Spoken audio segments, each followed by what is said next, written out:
अच्छे हैं और अपना-अपने परिवार का बहुत अच्छे से ध्यान रखते हैं। अगर मेरे तो दोस्तों कि आपने मेरे चैनल को सब्सक्राइब नहीं किया है, प्लीज़ इसी वक़्त सब्सक्राइब कर लीजिए। तो दोस्तों आज के इस वीडियो में मैं आपको अपना रिसेंट एक्सपीरियंस बताऊँगा, जहाँ पर एक आउट ऑफ कंट्री पेशेंट को मैं कनाडा के इमरजेंसी रूम मतलब हॉस्पिटल लेके गया था। तो वीडियो को अंत तक ज़रूर देखिएगा दोस्तों और चैनल को ज़रूर सब्सक्राइब कर लीजिएगा। और एक बात क्लैरिफ़ाई कर दूँ, ये बस मेरा एक्सपीरियंस है। हर एक का एक्सपीरियंस, हर एक का सिचुएशन डिफरेंट होता है। तो दोस्तों परसों की बात है, दिन बिल्कुल नॉर्मल चल रहा था। सुबह सब लोग उठे थे। मेरे रिलेटिव्स मुझे विज़िट कर रहे हैं इंडिया से, तो वो बिस्तर से उठ रही थी। वो काफ़ी एज्ड है। उनका उठ बिस्तर से उठने के टाइम में पैर जैसा मतलब बैलेंस कुछ बिगड़ गया, तो सामने दीवार पे वो टकरा गई। मतलब गिर गई, उनका फॉल हुआ। अ, गर्दन के बल या वैसे कहीं उधर इम्पैक्ट हुआ, वहाँ से ज़मीन पर। आवाज़ हुई, हम गए।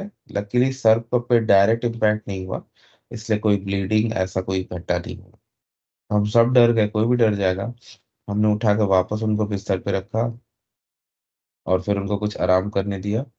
हम उसी वक़्त हॉस्पिटल ले जाना चाहते थे, लेकिन उन्होंने कहा कि वो मतलब थोड़ा स्ट्रेंथ चाहती हैं, तो हमने भी टाइम दिया कि हाँ भाई आप स्ट्रेंथ गेन कर लो। क्योंकि हमने देखा था कि सर के बल नहीं गिरी है और ब्लीडिंग नहीं हुई है। फिर जब हॉस्पिटल ले जाने के बाद है, हमने डिसाइड किया कि हम माउंट साइनाई जाएँगे, क्योंकि टोरंटो माउंट साइनाई में हमारा बहुत एक्सपीरियंस है, उन्होंने बहुत मतलब हमारे लिए किया है, हमारे परिवार के लिए, तो हम गए वहीं पर माउंट साइनाई में।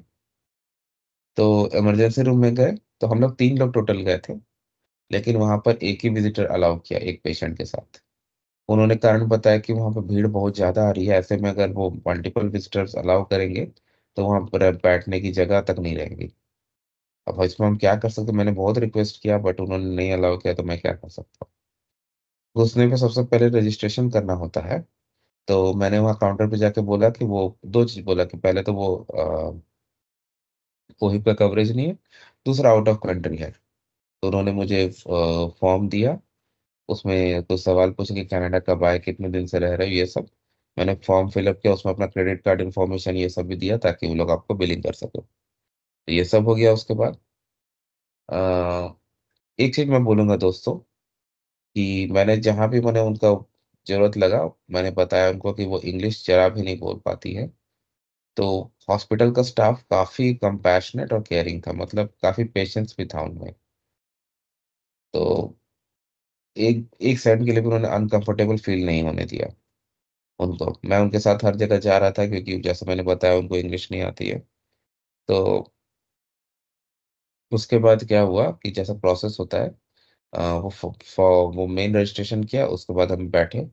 20 मिनट के बाद ट्रायज वाले का नंबर आया वहाँ पे। वहाँ ट्रायज नर्स ने ट्रायज किया। नर्स को ही मैंने बताया कि ऐसी-ऐसी बात है, क्या हुआ है और वो इंग्लिश नहीं बोल पाती हैं। तो नर्स ने भी बहुत अकोमोडेट किया और ब्लड प्रेशर और टेम्परेचर जो वाइटल्स होते हैं वो लिया। उसके बाद हमें भेजा कि जाओ बैठो। तो हम बैठे, थोड़ी देर बाद रजिस्ट्रेशन वाले डेस्क से बुलावा आया, लेकिन इस बार हमें वहाँ जाना नहीं पड़ा। हम जाते उससे पहले रजिस्ट्रेशन वाले ही बाहर आ गए और बाहर आकर हमें अ वह बाहर आया और उसने बोला कि अपना फॉर्म दे दो, वो खुद ही कर देगा। मैं बोला ठीक है, लो जाओ भाई। फॉर्म दिए, उसने सिस्टम में सारे डिटेल डाल के वापस मुझे दे दिए और हमें इमरजेंसी के सेक्शन में ले गया। वहाँ बैठे रहे, करीब 1 घंटा तक वेट किए। वहाँ पर एक नर्स आई और वो भी ले एक रूम में ले गई और उसने बहुत कुछ चेक किया। वहीं मैंने उससे रिक्वेस्ट किया कि भाई दूसरे विज़िटर को भी अंदर आने दे, बट हो नहीं पाया। और उसके बाद फिर उसने बोला कि अगला आप डॉक्टर देखेंगे। तो हम फिर वापस आके बैठे। करीब 40 मिनट्स के बाद डॉक्टर आई, उसी रूम में वापस लेके गई और डॉक्टर ने भी सब चेक किया, बोला कि ओवरऑल ठीक लग रहा है, but in order to confirm कि सब कुछ ठीक है, वो एक्स-रे करेंगी। तो एक्स-रे के लिए ऑर्डर किया, तो हम गए आगे, करीब 20 मिनट वेट किए, उसके बाद एक्स-रे हुआ। एक्स-रे हुआ उस तो एक्स-रे होने के बाद वापस हमें बोला कि जाके अ, वेटिंग एरिया में जहाँ थे वहीं बैठो। तो उसके बाद डॉक्टर आए, उन्होंने बताया कि एक्स-रे रिपोर्ट क्लियर है, कुछ भी मतलब ऐसा नहीं है, पेन किलर्स ले सकते हैं, ऐसा-ऐसा। सबसे बड़ी चीज़ मुझे अच्छी लगी कि वहाँ पे जो जिस तरह से वो लोग एक्कोमोडेट कर रहे थे, क्योंकि जैसे मैंने बताया वो इंग्लिश नहीं बोलती हैं, तो डॉक्टर को कुछ प्रश्न पूछना था। तो डॉक्टर ने इंग्लिश में कहा, मैंने उस प्रश्न को उनको ट्रांसलेट किया और फिर उनको ट्रांसलेट किया, फिर उन्होंने हिंदी में जवाब दिया, जिसको मैंने वापस डॉक्टर को ट्रांसलेट किया।